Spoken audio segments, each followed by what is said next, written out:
My wonderful and extremely intelligent actualized friends who all have clean rooms, Jordan Peterson and Ben Shapiro together in the ring, talking about wealth inequality and taking personal responsibility. Now, this right here is my content, okay? So we're going to try to address these arguments in good faith in case any Jordan Peterson fans happen to stumble into this channel and quickly flee in terror. I feel like being uncharitable to Jordan Peterson because he dodged my debate request on Twitter recently. Very cringe, very not self-actualized. You know, it's the 13th rule for life, okay? It's come and fucking debate me, Shapiro, and Jordan Peterson and everyone else, I guess, really.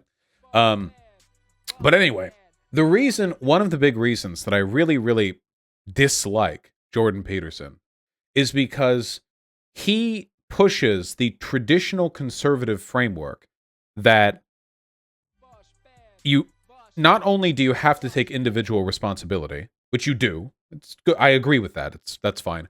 But individual responsibility is so supremely important that it supersedes all other kinds of social improvement. That if there's ever a systemic issue, like poverty being experienced by one group disproportionately, it's actually just a group of people not taking enough personal responsibility. The reduction of all social problems down to individual fault is one of the predominant issues, not only with liberalism, but with the carcasses feasting on its festering corpse, a la Ben Shapiro. Ben Shapiro is not a libertarian, by the way. He loves heavy state solutions. He wants to ban pornography, for Christ's sake. I mean, we're not exactly talking about a staunch warrior for free speech over here. Let's see what arguments we have to deal with. So, Jordan, you were speaking a moment ago about the sort of lack of meaning that people are looking for, particularly young men. And it really is a big thing that young men seem to have lost meaning. Postmodernism killed the scientific rationalist world. And no, that is not what postmodernism means. I don't feel like explaining this again. You know, for people who have respectively a PhD in psychology and a law degree from Harvard, neither of these people have even the faintest idea what postmodernism is or means.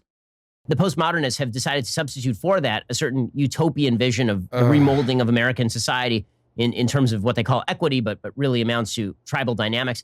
And what he's really complaining about right now is that progressives exist. But if Ben Shapiro said, I don't like that progressives exist, he would come off like what he is, a conservative loon. So instead he says, this utopian postmodern dream of what they call it equity, but what they really mean is fundamentally reorganizing America. All of these complaints, all of these arguments could be made against Martin Luther King Jr. Seriously. If you actually think about it, well, I mean, they did.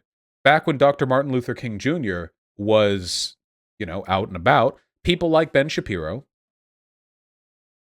racists, would make the argument that he was doing the same thing. He was inspired by Marxism, that he was using Bolshevik logic to reorganize the foundations of America, which are fundamentally a pro-white. He says equality, but he means black supremacy. It's the same argument, always. Shouldn't you explain postmodernism for the segment? Also for me, postmodernism is a lens of analysis which holds that there are no fundamental truths about the human experience that can be used to sum up that experience in its totality, but rather that human experience must be understood through multiple lenses of analysis that play off each other and interact in a variety of ways. Intersectional analysis and postmodern analysis play into each other, but are not directly correlative, but they'll use them one to the other. They'll use them interchangeably. But postmodernism does not mean that the world is fake or that science isn't real. That's not how it works. It's more like saying you can understand this. You can understand this. Michael Bay movie, through the analytical perspective of a person who just wants to have fun and enjoy a good time at the theater and, like jerk off through his pants pocket, because that's what Michael Bay fans do. Or you can analyze it through like this rigorous analytical film theory informed perspective, and that there are valid insights both perspectives can offer, that you can never say definitively that one of them is 100% and totally and completely correct. Does that make sense? All right, let's just move on. You see this over and over, the radical left pushing its own version of utopianism. Classical liberals have been wrong-footed, I think, by the need for something more fulfilling, which is why classical liberalism always relied on an unspoken assumption that you were going to find meaning in your family, you were going to find meaning in religious community, you were going to find meaning in bettering your social life outside of government. But when that unspoken understanding just dissipated, when religion started to fall apart, all that was left was, well, let's just be rational with one another. There's not much inspiring there. And I think that's why you see that across the board, a drive toward irrationalism, a certain level of romanticism dominating the society to the point where irrationalism is much more prized than rationalism. If you make a rational point, if you cite data, very often this is now considered not only impolitic, but damaging and dangerous.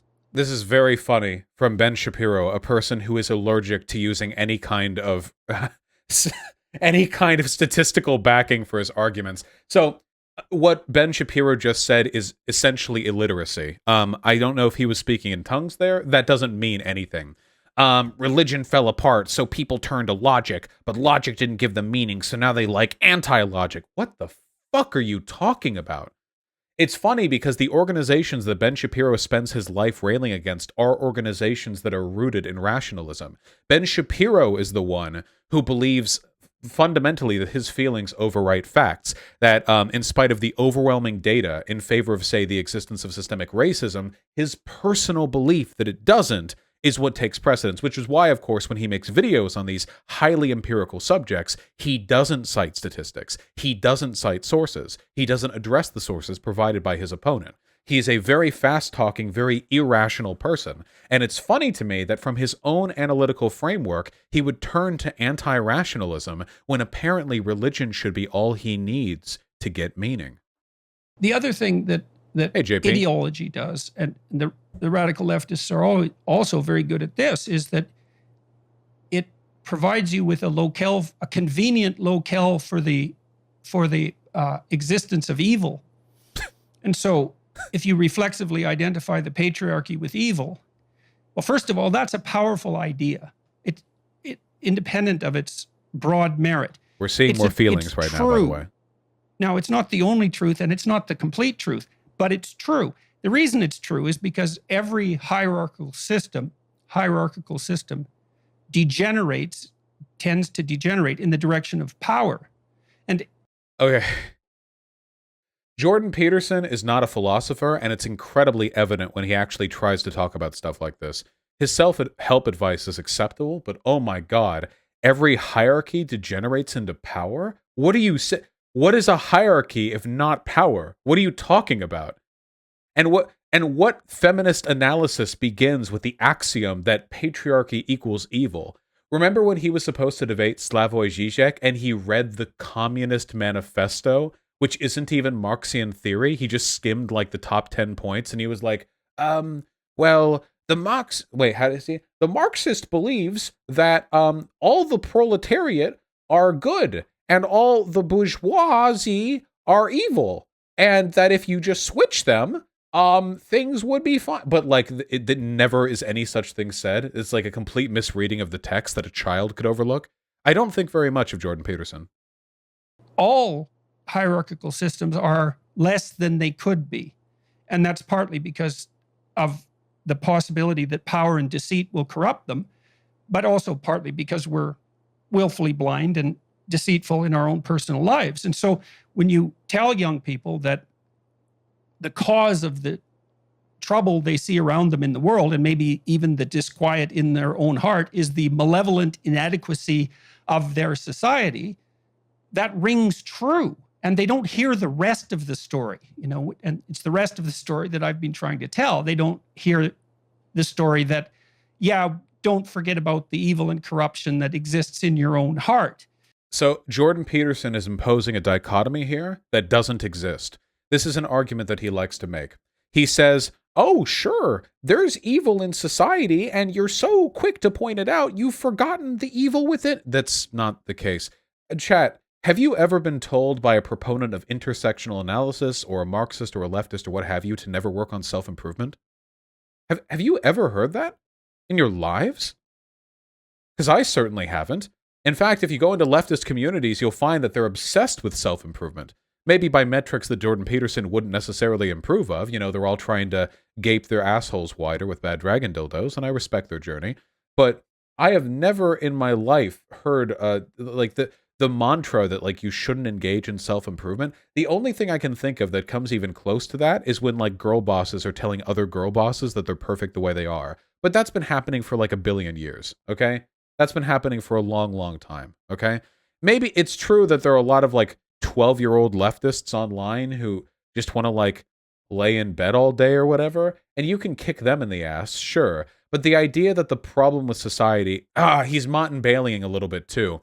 Jordan Peterson is making it sound like he doesn't have an issue with systemic critiques when that's a lie. He just said, I don't mind when they make these critiques, but they've forgotten the evil with it. That's not true. He does mind when people make those critiques. Him and Ben Shapiro are both of the same cloth in here, you know? They're like, oh, conceptually, we don't have a problem with addressing systemic critiques, you know? Systemic critiques like anti-white racism, anti-Republican bigotry, you know, anti-Zionism, that kind of thing, you know, anti-white male bigotry, these big systemic critiques that we should address. And then when you actually look at the data and find out that's not substantiated in reality, you know, you have like the say systemic racism against black people, then they say, oh, no, you should be focusing on within black people, the evil is within you, like, you know. It's basically a way of dismissing the concerns of civil rights organizations. It's not a new one, by the way. And don't forget about the fact that nature, this wondrous goddess as portrayed by the anti-human environmentalists, and by that I don't mean all environmentalists, by the way, that wonderful goddess nature is also trying to make you ill and kill you at all times. And so, is it ableist of me to make fun of him for saying nothing after all the brain damage he suffered? What should I? It's not problematic, right? But the story that corruption exists in hierarchical structure, and that's a consequence of malevolence, the malevolent use of power and deceit, that's true.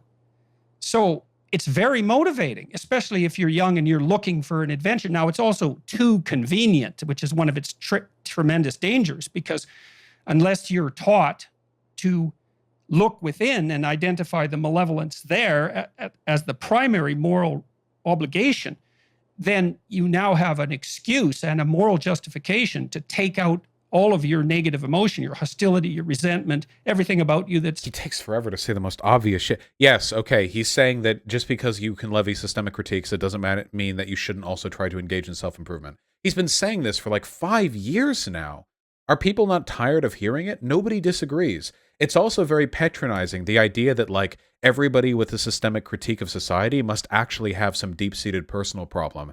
Pardon me if this is inconsiderate, but it comes off a little bit like projection from Jordan B. Peterson, considering his drug abuse problems and all the stuff that he kept secret for years while he wilted away. Like, not everyone is in that state, you know?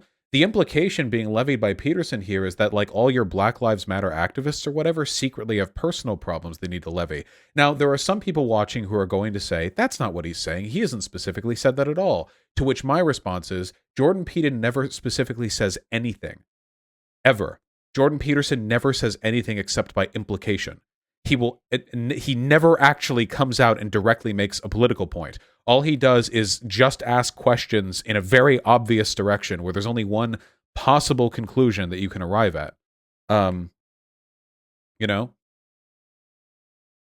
As Zizek pointed out, Peterson's activism itself refutes Peterson's look-inside stance. Yeah, Peterson has said don't try to change the world unless your house is in order, but Peterson went ahead and tried to change the world while his house was extremely not in order, which leads me to believe he doesn't actually believe in the stuff that he says.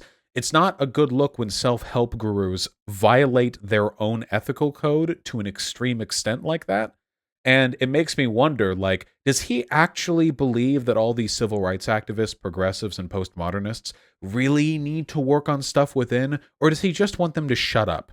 And by work on problems within, does he mean by arbitrary metrics that they don't agree with? Like he would look at some feminist girl with like tats and colored hair, and Jordan Peterson would say, you clearly aren't well enough to critique the so-called evil patriarchy until you address whatever emotional problems are causing you to look like that. Like, that sounds like something that he would say, right? Because he's argued that millennials and people who are suffering from the decay of liberalism find a lack of meaning in their lives, and they engage in these signifiers to compensate for it.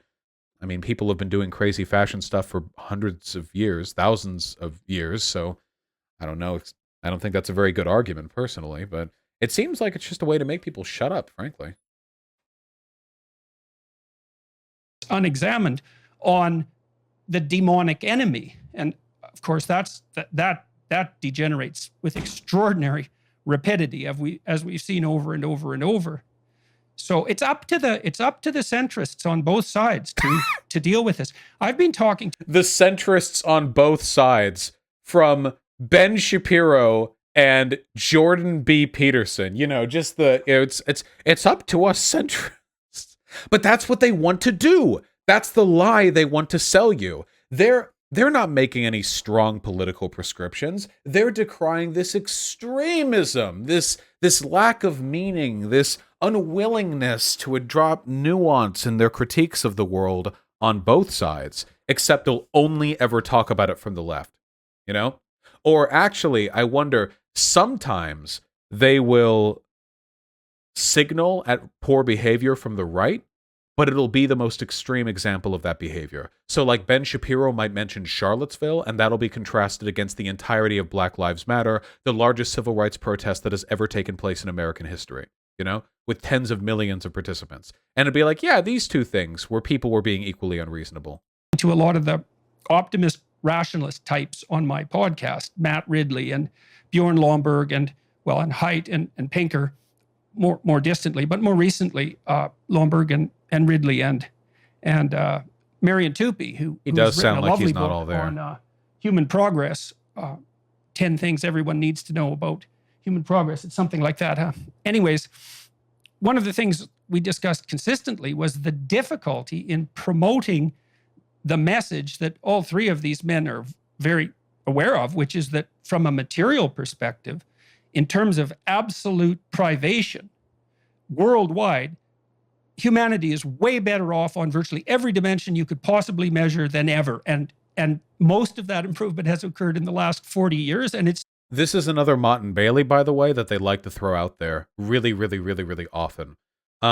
It's funny, by the way, because this actually contradicts the basic message that Jordan Peterson tries to sell, that the cultural degeneracy of the past couple of decades has led to people lacking in a sense of purpose that has been destructive to Western civilization.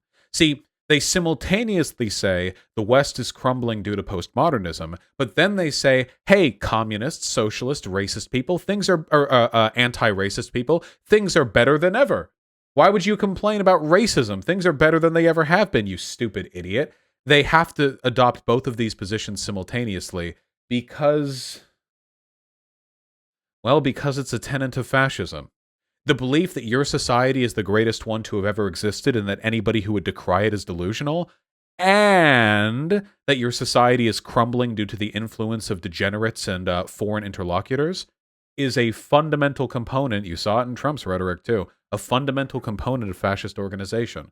Now, that doesn't mean these two are goose-stepping to and fro, though I wouldn't put it past them under the right circumstances. It just means that's the basic logic these types employ. It's been revolutionary in its speed. And no one knows this. Everyone knows this. So it's very important to know. Hello, Vosh, you really saying Peterson is a fascist? Yeah. Yeah, 100. Yeah, of course. He's a cultural conservative who preaches about degeneracy and uses the Nazi talking point of cultural Marxism as evidence that the West is crumbling. Yeah. The position that he pushes, yeah. Now, people think that, like, being a fascist means you have to be like a Charlottesville participant, okay? Like, you have to be out there and you have to be, like, with the swastika on your arm. That is not true at all. If fascism required you to be that obviously stupid, then there wouldn't be any fascist countries. There would have never been any fascist movements.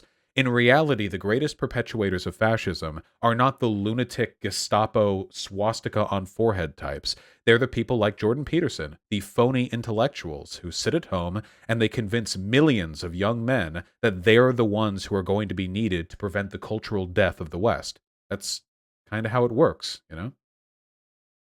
And he doesn't talk about the strength of the state much. I think that's an important part of fascism. No, he just talks about the strength of the civilization and how the best way to defend that civilization is to attack the same groups of people that are already state enemies under a fascist government.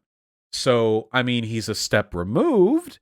It's true that he doesn't go around screaming about how, like, America is the greatest nation to have ever lived or anything like that, though he kind of implies it a little bit with what he just said. But, I mean, you have to follow the logic that he pushes. Where do you think an average listener of Jordan Peterson is going to go after having listened to what he said? Do you think they're going to hear, postmodern Marxists are destroying Western civilization through their infiltration of academia, and the West is going to die unless a strong reactive force of cultural Christians come together and defend Western civilization? Like, where do you think they're going to go from that, right? Fascism and advocacy for fascism is a pretty broad range. If there are any people who disagree with me on this, then rather than thinking of the most hyperbolic fascist you can in your head and comparing that person to Jordan Peterson, think instead, do you think a fascist would take value from what Jordan Peterson has to say? Do you think a person whose positions are identical to a Charlottesville participant might listen to Jordan Peterson and think, hey, some of these positions are pretty agreeable? The main thing Jordan Peterson does that seems to deviate from the fascist line of logic is individualism. Jordan Peterson claims to be hyper-individualistic. But is he? He's constantly touting the importance of social meaning and Western civilization. And additionally, we already know that the preponderance of individualism in the skeptic community already pushes people towards fascism. Think Sargon of Akkad. That guy pushed himself as an individual, an individualist, for years. And now he's an ethno-nationalist. Does that make sense?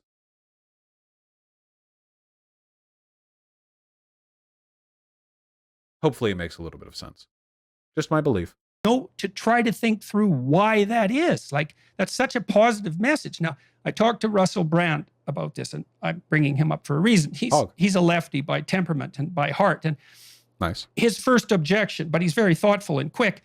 His first objection, I pointed out all this data showing that by every possible objective measure, everything is way better than it was certainly 100 years ago, but certainly even 20 years ago. If this is the case, then why doesn't it put to rest all the fear-mongering that people like Jordan Peterson engage in, where they talk about the death of the West?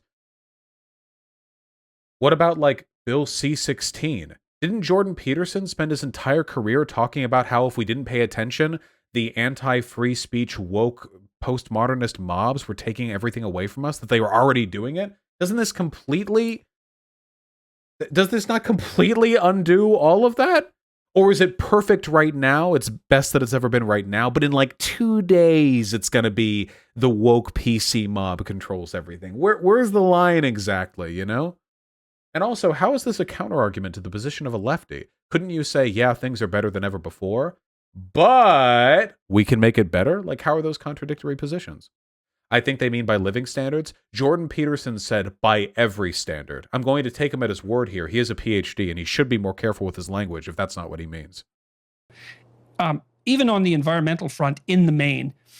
And he said, how is the environment better now than 20 years disparity of distribution? So there's the problem of absolute level of wealth, let's say. That's improving. But there is still tremendous disparity. And of course, that is fair enough. You could even point out that the role of the left is to provide a conscientious voice for that's constantly attending to the fact of continuing disparity, regardless of absolute level of wealth.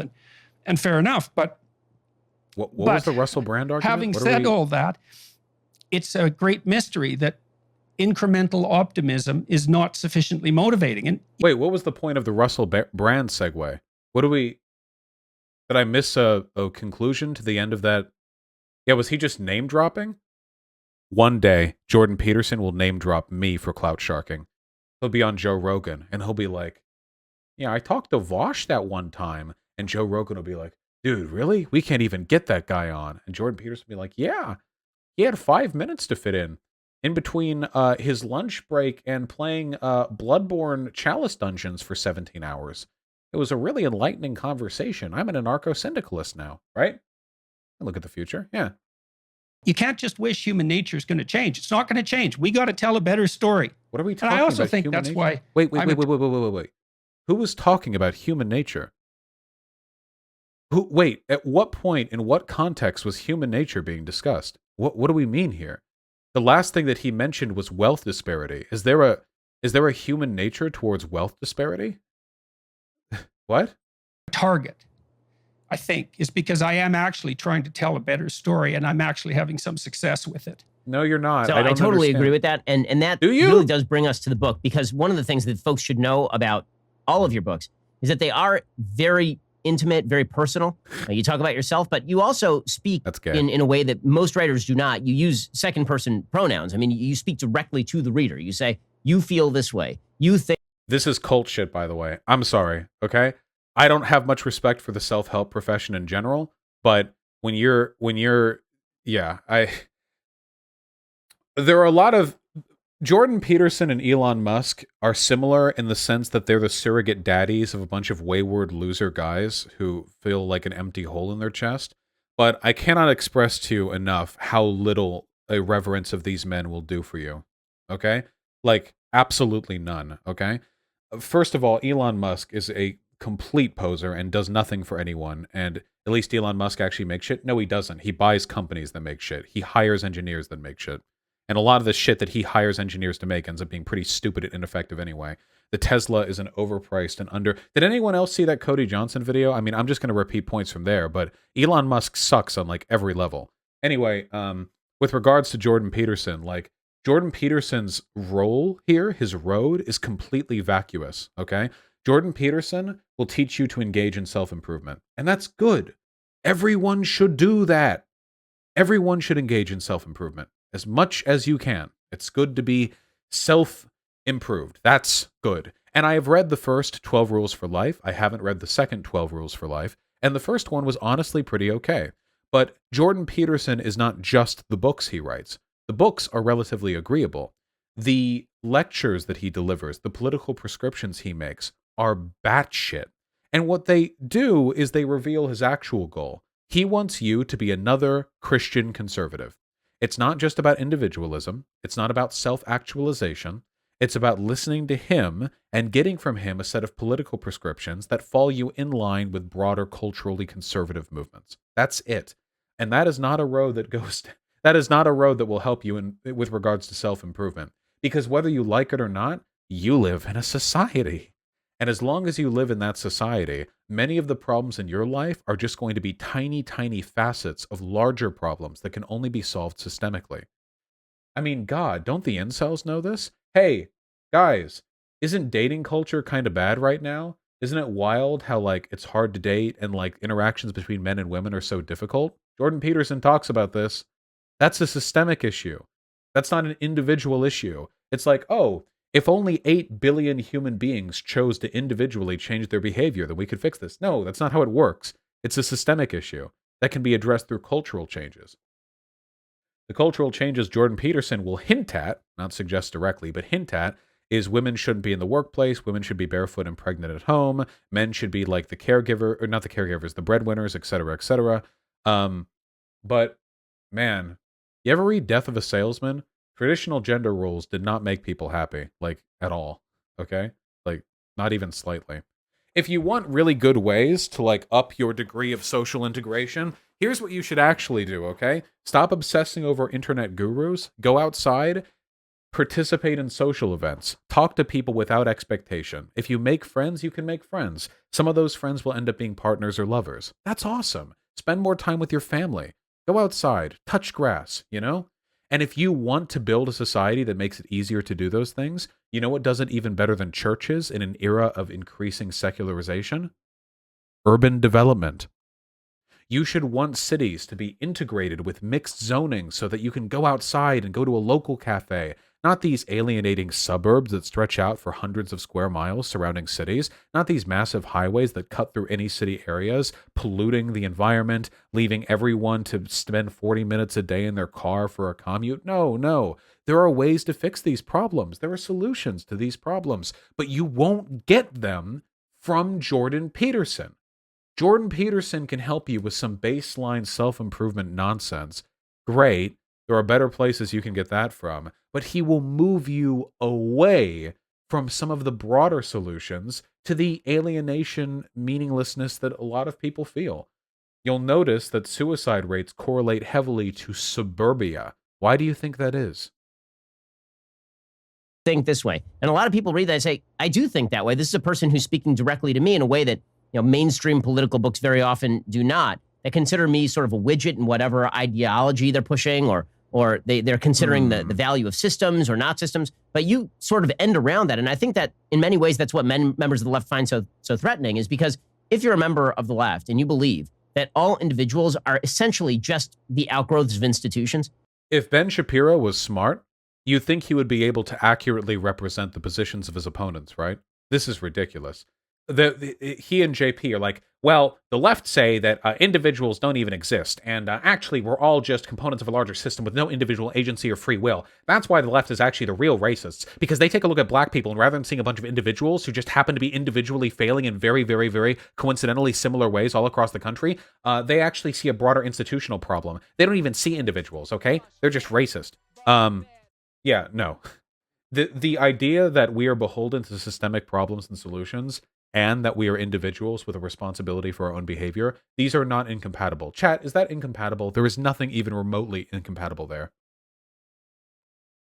And therefore, that all change by individuals is going to be insufficient, and that it must be societal change that creates individual change. You can do both. You're a threat because you're telling people, well, the systems can certainly get better, but the main threat to you is you. And that is a deeply threatening message to people. And if people... Hold on. That's a lie right there. Jordan Peterson and Ben Shapiro do not say the systems can get better. Anybody who promotes any solutions to existing social problems is met with a bombardment of bad faith arguments from the both of them. With Jordan Peterson's things have never been better, or Ben Shapiro's cringy PragerU intellectual tier, there was never any such thing as systemic racism after the passage of the Civil Rights Movement, or of the Civil Rights Bill. They do not want systemic critique, no matter what they say to you. People find fulfillment in that message, then the left really does have a problem, because if people start improving their lives within the system and not blaming the system for their problems, and instead recognizing that they can improve their lives, that's what members of the left hate most of all. You talk about in the book, Jordan, the fact that people are constantly coming.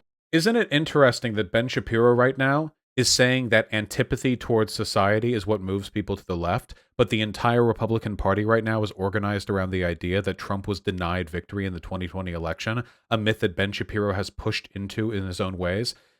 A sense of victimhood is literally the glue binding the Republican Party together right now. Republicans don't actually have any underlying policy goals, which is why back one day before Trump left office, like 80% of the Republicans were in favor of the economy, and then the day Biden took office, now it's like 17%.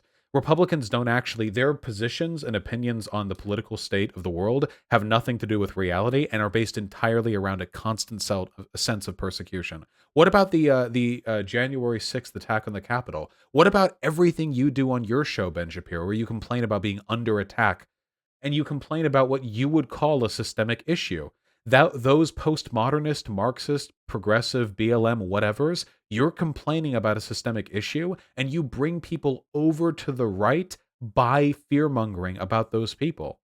I would argue that people on the left, first and foremost, are pushed into believing what they believe out of a principled belief in improving the world holistically, and people on the right are the ones who look past individual problems and rather complain about perceived bigger slights. Which is the reason, by the way, why people like Steve Bannon, personal accompaniment to Donald Trump's presidential administration for a time, had a history of recruiting people to the alt-right by targeting incel and gaming communities, finding miserable people and using their misery to convince them that their solutions could only be found through, say, the rejection of postmodernism, multiculturalism, progressivism, feminism. Everything you claim the left does, the right does far more. Coming up to you, and they're saying things like, I was leading a dissolute life. I read your book. I started taking your advice, and I've turned it around, and now I'm doing much better in life. And I'm blessed to have much the same experience from a lot of people who listen to the show. People who have been homeless, who now have graduated Harvard Law School. People who were single moms, and then decided to take a college course and figure out their lives. People who have made mistakes and turned their mistakes around. And to me, those are inspirational stories. I think that because those inspirational... But the left would look at those stories and say, no, don't go to college and get a job and turn your life around. You're supposed to be on welfare and just complain about the system all day. No! Is he going to say that? He might say that, actually. Stories exist. That, I think, is why people find you to be such a threat. It's because so many people are inspired by the stuff that you say. What? No, he's implying it, yeah. Why people find you to be a threat? Because you convince people to go get night classes at college. Okay. I mean, I get emails like that all the time from people who are telling me that my videos inspire them to engage in self-improvement. So what are we to do with that? I mean, do we want to compare numbers as a proportion of our relative popularity? It's not a phenomenal metric. And change their life individually without putting all of their ire and focus on a system that the left is mainly focused on tearing down. Notice how earlier Ben Shapiro says there are ways the systems could be better, but now he describes it as the left tearing down the system. These people don't want any systemic critiques. Don't listen to their bullshit. Don't listen to their bullshit for a single fucking second. These people pretend to be amicable to the idea of a multidisciplinary approach to social problems, but the nanosecond you bring up a social problem, you'll be the one tearing it down. You're the one who's engaging in bad faith arguments. You're the one who's being a bigot towards Republicans. The exact same arguments that you see them making here will be made against you. I defy anyone to go read 10,000 comments on my YouTube channels. Already have. I've read all and theory. not come away with a much better... Wait, is this actually a joke? Is this PhD actually going to say, look at my YouTube comments, you can tell my system works? Are we really... With a much refreshed view of human nature. What? The comments are... What about human nature? What are we... Unbelievably positive, and not in a naive sense. They're positive in a thoughtful sense and in a communal sense, because... Hold on one second. Let me just go to YouTube, Vosh, Jordan Peterson. Here we go. Jordan Peterson is a pseudo-intellectual hack. That's a year old. Actually, nearly 2 years old. Take a look. I'm at my old apartment. Here we go. Let's take a look at the YouTube comments. Damn. Looks like people agree with me. Oh, shit. Oh, shit. Oh, my God. Lobster man. Damn. This is a very effective way of engaging an argument. Sort by new? Oh, no. We'll do it. I don't know if it will be as friendly. I would be grateful if you could elucidate us about how it's ridiculous to compare postmodernism with Marxism. I understand Marxism is primarily a critique of the Western capitalist system, but it would seem that critical theory is the application of Marxist methods of critique applied to all other aspects of society, that one can be exploited for more than just economic gain. Wait, how long is this? Ugh. All right. Check the Daniel comment.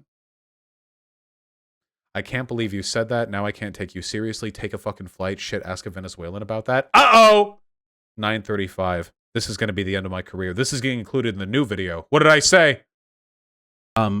Chavez's and Maduro's sort of continued legacy in Venezuela actually produced a pretty substantial rise in the quality of living over there. Not to mention the USSR modernized.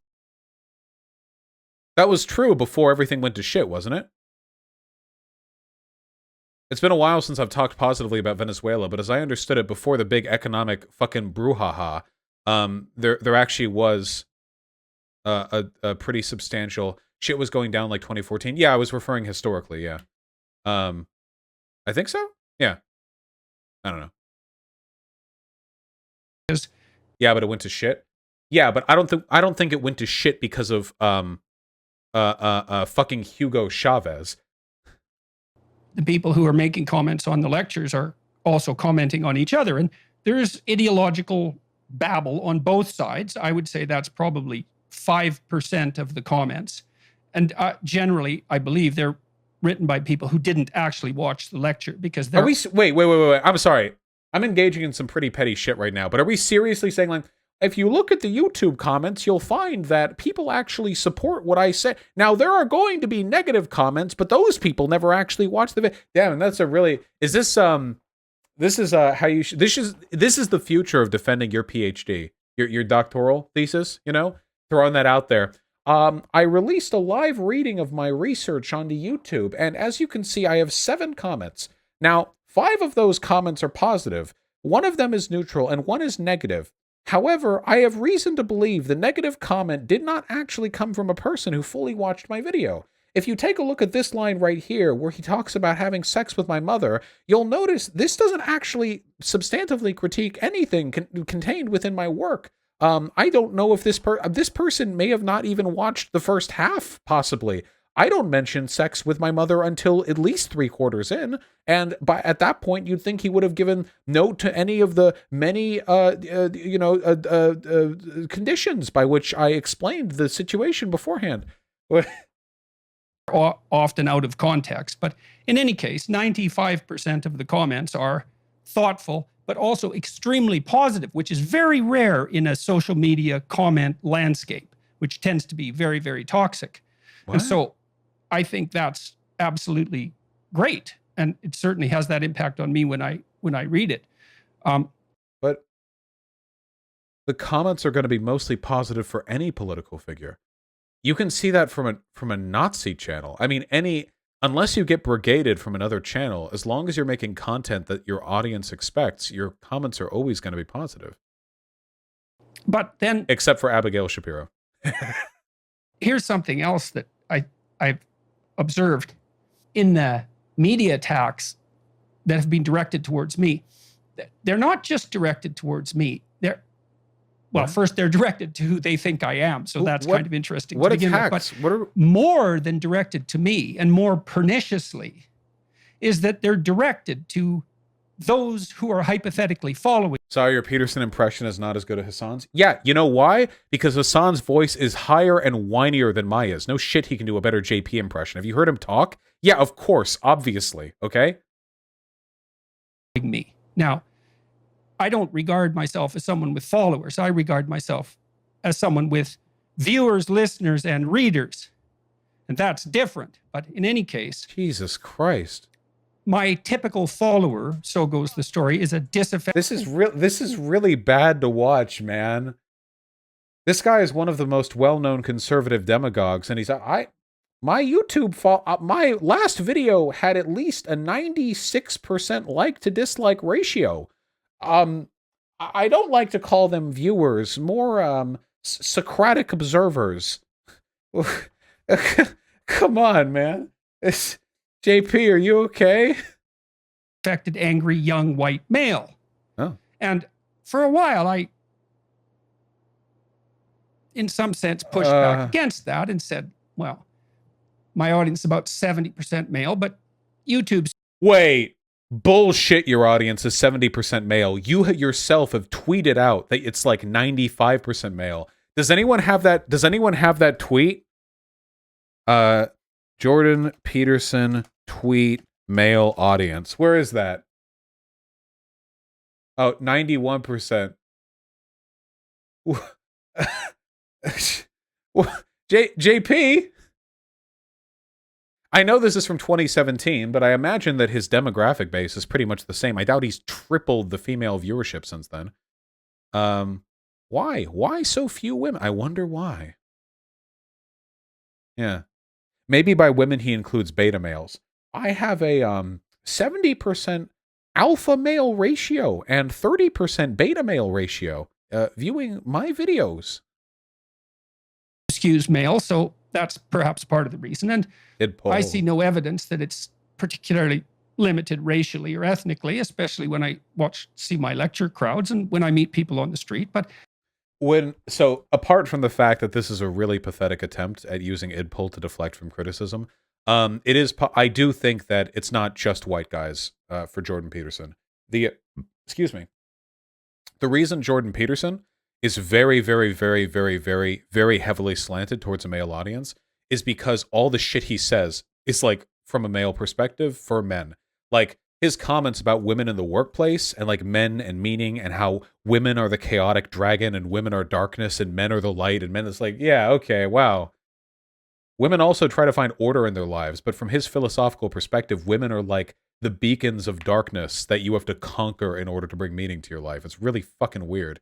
And if you actually read his like he does some little weird shit in there about ladies.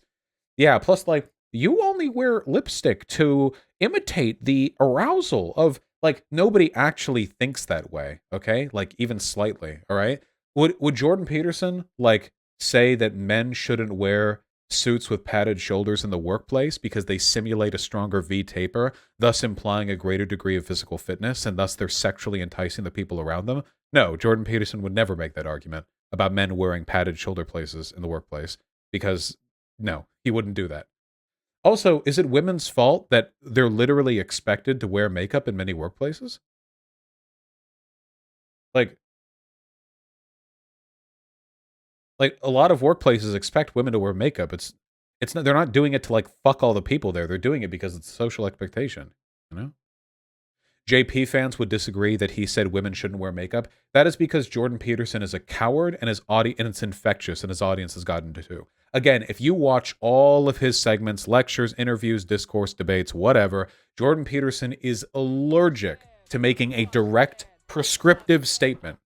He will ask questions. He will pick apart arguments that disagree with the thing he's implying, but he doesn't just flat out say it. It's the same reason why he is infamous for having followers who will ask you to look up all the context of all the shit that he said before you have any right to criticize him.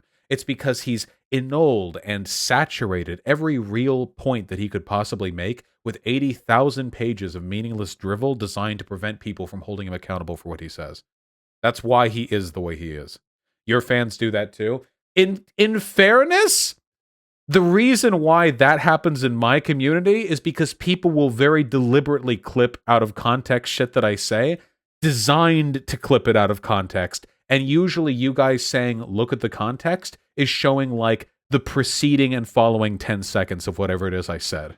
You know, that's a fairly direct process. You're not being asked to consume all the media I've ever produced. You're just being asked, hey, maybe don't look at this 3-second segment, look at the 30-second segment around it, which I think is more acceptable, you know? And even if that was a fair point, yeah, it doesn't excuse Peterson. But then I started to realize that that was the wrong response. The right response is, why does it disturb you so much that there's a group of people who, by your own admission, are disaffected and angry and alienated? Wait. Wouldn't them being disaffected and alienated be evidence of a systemic problem? Because he always argues about the individual solution, but if you're experiencing millions of people being systemically discriminated, alienated, disaffected, what are the faces that are being made right now? Oh, whatever. And young, and I'm helping them. And why is that exactly a problem? What is it that I'm supposed to be doing with them? Oh, he's mad. Just out of curiosity. What do you think? If you had your druthers, would I ignore them? Would no one talk to them? Is that actually what you want? Well, the answer seems quite clear that that is exactly what's wanted. That's what's... So this is a very fallacious thinking on Jordan Peterson's part. It's if there are any JP fans still watching, then like you should be laughing at this. This is very below his potential intellectual capabilities. So first and foremost, no on so many levels. A, he is acknowledging the existence of systemic problems, and he, as a public figure, is a part of a systemic solution, potentially. He's advocating himself as a systemic solution while rejecting the concept of systemic social analysis. See, Jordan Peterson is a huge public figure. If he's talking to millions of people, he actually does have the power to affect systemic solutions and problems. He has control over the discourse, at least to some extent. So the fact that he has some of that control means that his advocacies are themselves component to a systemic analysis of society. He just described a systemic problem. So he pretends that this is all an individual thing, but it's really not. If you're talking about millions of individuals having individual problems that are all exactly the same and being caused by larger social problems, that's systemic. Excuse me. Additionally, the idea that because people are criticizing him, and they don't want him to address the alienation of these people, therefore, is ridiculous. What if he's just doing a bad job of it? Like, couldn't any cult leader make the same claim? I took all these people into my flock, and all I've heard since then from the media and the papers is nag, nag, nag, criticism, criticism, criticism. You know, you all came here sad, and now you're happy. It seems like they don't want you to be happy. This is a completely not functional line of logic.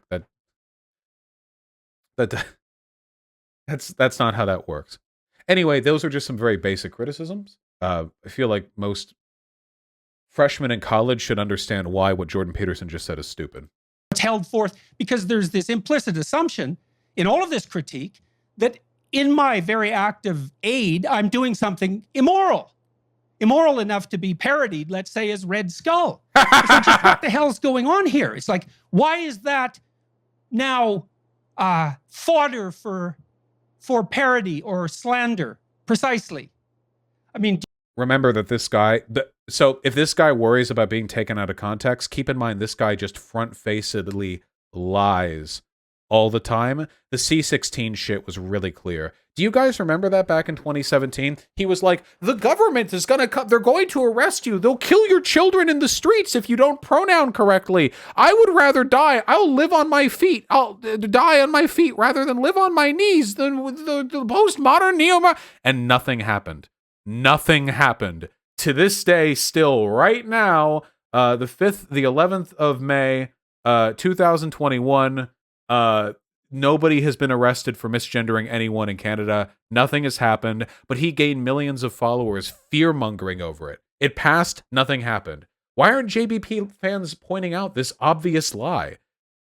Do you not feel betrayed? That, like, many of you got on board with him because of the critiques, the fear-mongering that he levied that ended up being completely non-existent?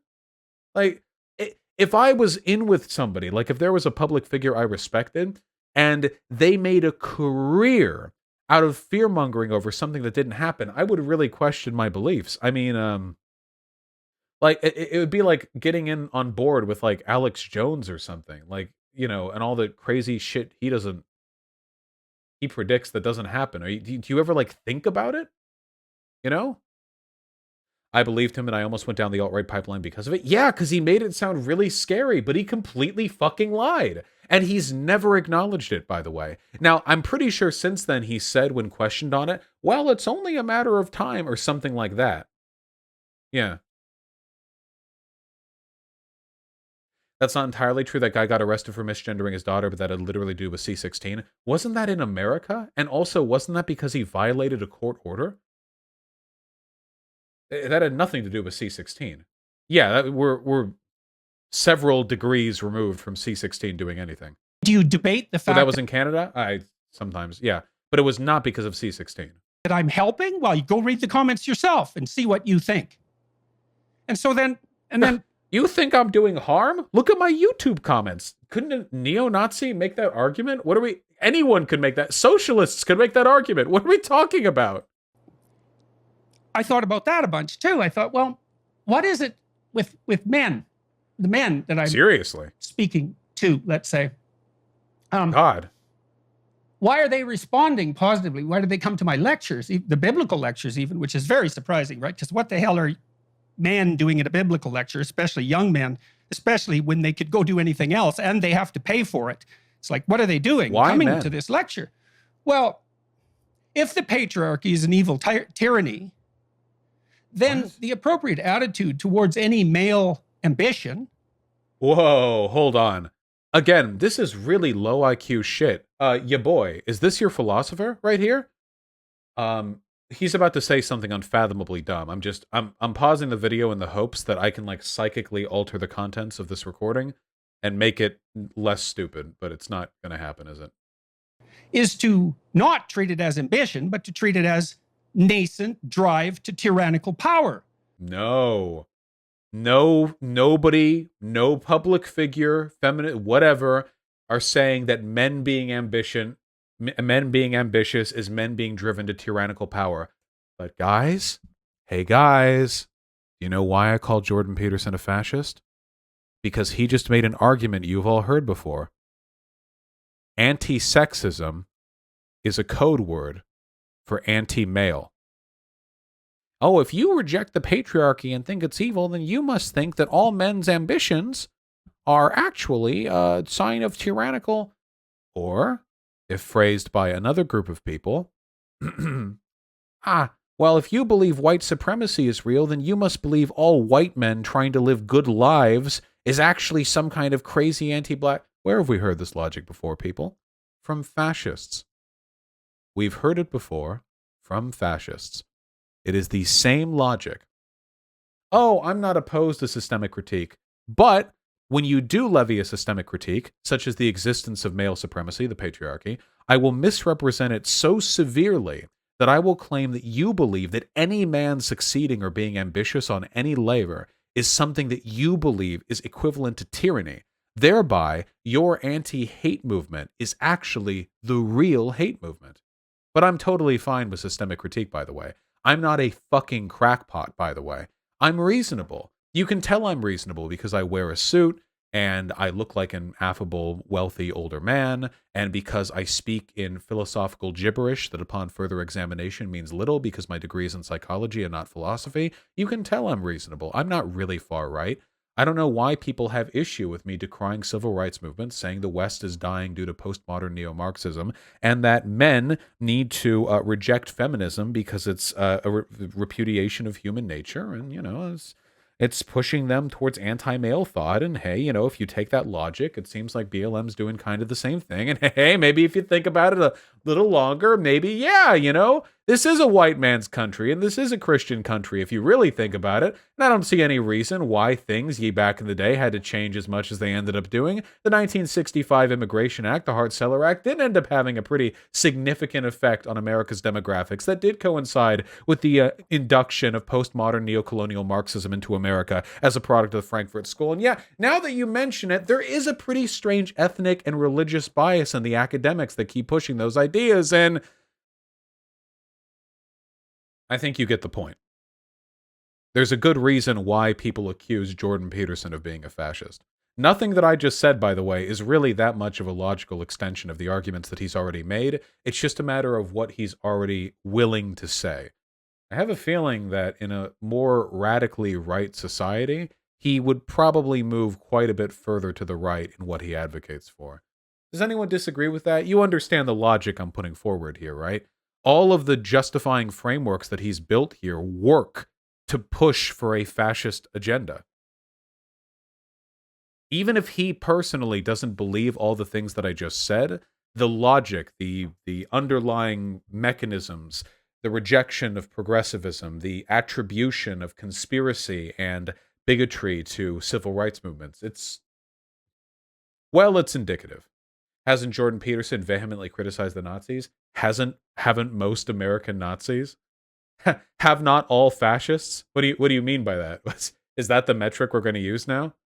Go to Charlottesville, ask how many of them condemn the Nazis. I bet you'll find quite a few of them disavowing the actions of Hitler, you know? It's not about whether or not he's a Nazi. It's about whether or not the logic he employs furthers fascist aims. He's a public figure. I don't give a fuck what's going on in his head, his very damaged head. I care about what he does to other people. Yeah, but he gave hours-long lectures about the dangers of fascism because he compared fascism to collectivism, or what was it called? Collectivism. What's the term? No, it's a collectivism, right? Yeah.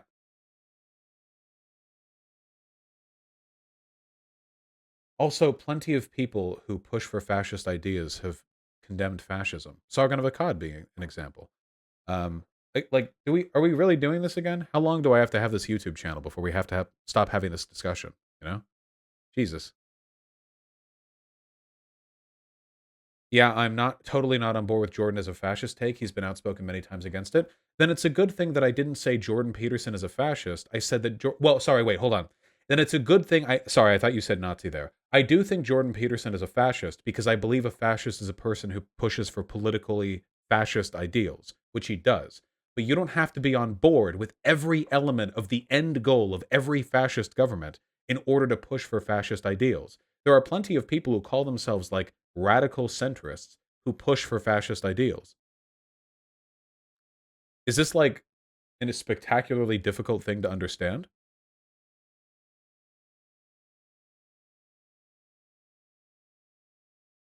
What a bullshit thing to say, oh my god. Oh, we can address this for 2 minutes, that's okay. And then you're all going to get banned. Okay. So, hold on. So, I'm not a fucking idiot. My IQ is greater than the current temperature of the room that I'm sitting in. So, I understand that when people push for given ideas, the impact that they have with that advocacy is more important than what is personally going on in their head. So, for example, do you guys think, let's roll back to a previous point from this stream, that Yang personally, morally believes that he is pro-genocide? Do you think that Andrew Yang, because of that tweet that he sent out, is like, yes, morally I am in favor of genocide? Of course not. Absolutely not. But he is pushing for genocide advocacy by framing the Israeli-Palestinian conflict the way that he is. And because he's a public figure, to whom millions listen, I don't give a fuck what's going on in his head. At all. I do not care what's going on up in here. I care about the consequences of the words that you speak. Now, I notice that a lot of people in chat are very fixated on the labels here, rather than the actual ideas or arguments or forms of logic that are being pushed. This is again because you're very low IQ, but I'm here to help you. Maybe I won't even ban you, okay? The label is a useful signifier to a broader set of ideas, but I explained in what I consider to be a decent amount of detail the reasons why I believe Jordan Peterson's arguments push people towards fascism. Now, as far as I'm concerned, he's got a millions strong audience. That means he pushes for fascism. As far as I'm concerned, that means he's a fascist. I think most Republican voters are fascist. Even if you ask your average Republican voter, do you believe in fascism? Do you believe in Nazism? They'll say no. And then you'll ask, do you believe that Donald Trump should have won the 2020 election? And they'll say, yes, actually, I believe that all of media and academia are corresponding to destroy white America, Christian America, and that we need a strong leader to crack down on dissonance and crime. We also need an isolationist government to prevent foreigners from coming in here. Like, well, I'd call that person a fascist, but they wouldn't call them a fascist, and I don't particularly care what they'd call themselves. Now, if you don't like the label, that's fine, we can drop it, but the fact that you're jumping to the label instead of dealing with the arguments reveals that you might be avoiding some uncomfortable truths here, in my opinion. Which is certainly what Foucault would recommend, for example, or Derrida. No, Foucault and Derrida, jumping on that previous point, have never said that men who are ambitious are actually tyrants. Why? Because it's all power.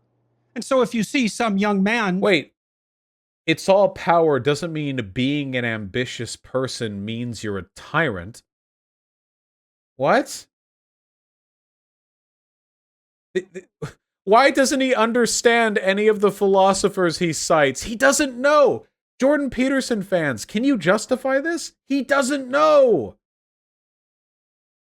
Trying to stand up and better himself in any dimension, you're not going to trust that. You're going to identify that as the manifestation of tyrannical power.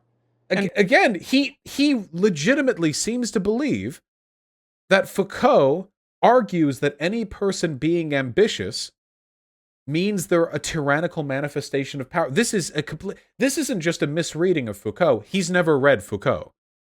He doesn't know. He doesn't understand. Wouldn't your average radlib be a socialist by your logic then? If you can define a radlib for me, then I'll give you an answer, but I don't think anybody has a consistent definition on that one.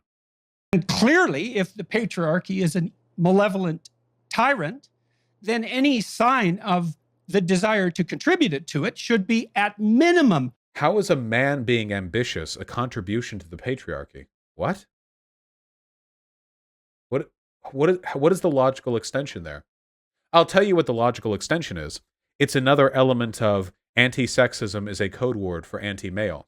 The argument that he's making right now, fundamentally, is that you should be pro-patriarchy as a man, because if you're not, then you're in favor of a bunch of tyrannical feminist harpies who believe that you're being unethical merely for being confident or for being self-assured or for being ambitious in your life.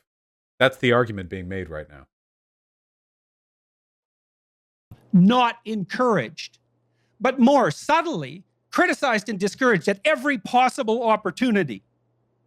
And that's our culture. Jesus. If you enjoyed this, yeah, anyway, I feel like he's actually mentally degenerated quite a bit. I hate to have a Destiny take, but it's important to delineate a neo-Nazi from a brain-dead conservative who just wants less taxes. It's a good thing I delineate those two, then. Yeah. Maybe when he says Foucault, he's referring to people who follow Foucault's philosophical framework and less than what Foucault himself actually believed. First of all, no, he directly said Foucault, not Foucault's followers. And second of all, even if he actually did believe that, he would still be wrong, because nobody believes that. Nobody believes that. His arguments are completely vacant. They don't make sense. The stuff that he's saying does not make sense. The arguments that he makes are self-contradictory. Even if you came into that video without being a leftist or a liberal or a progressive or whatever, a reasonably intelligent Christian conservative should be able to identify some very, very obvious internal contradictions in the logic that he presented. But they don't, because Jordan Peterson does not promote critical thought, he promotes dogmatism. And his audience, desperate as they are, follows along. Because, well, I don't know. Whatever's up with you, I guess.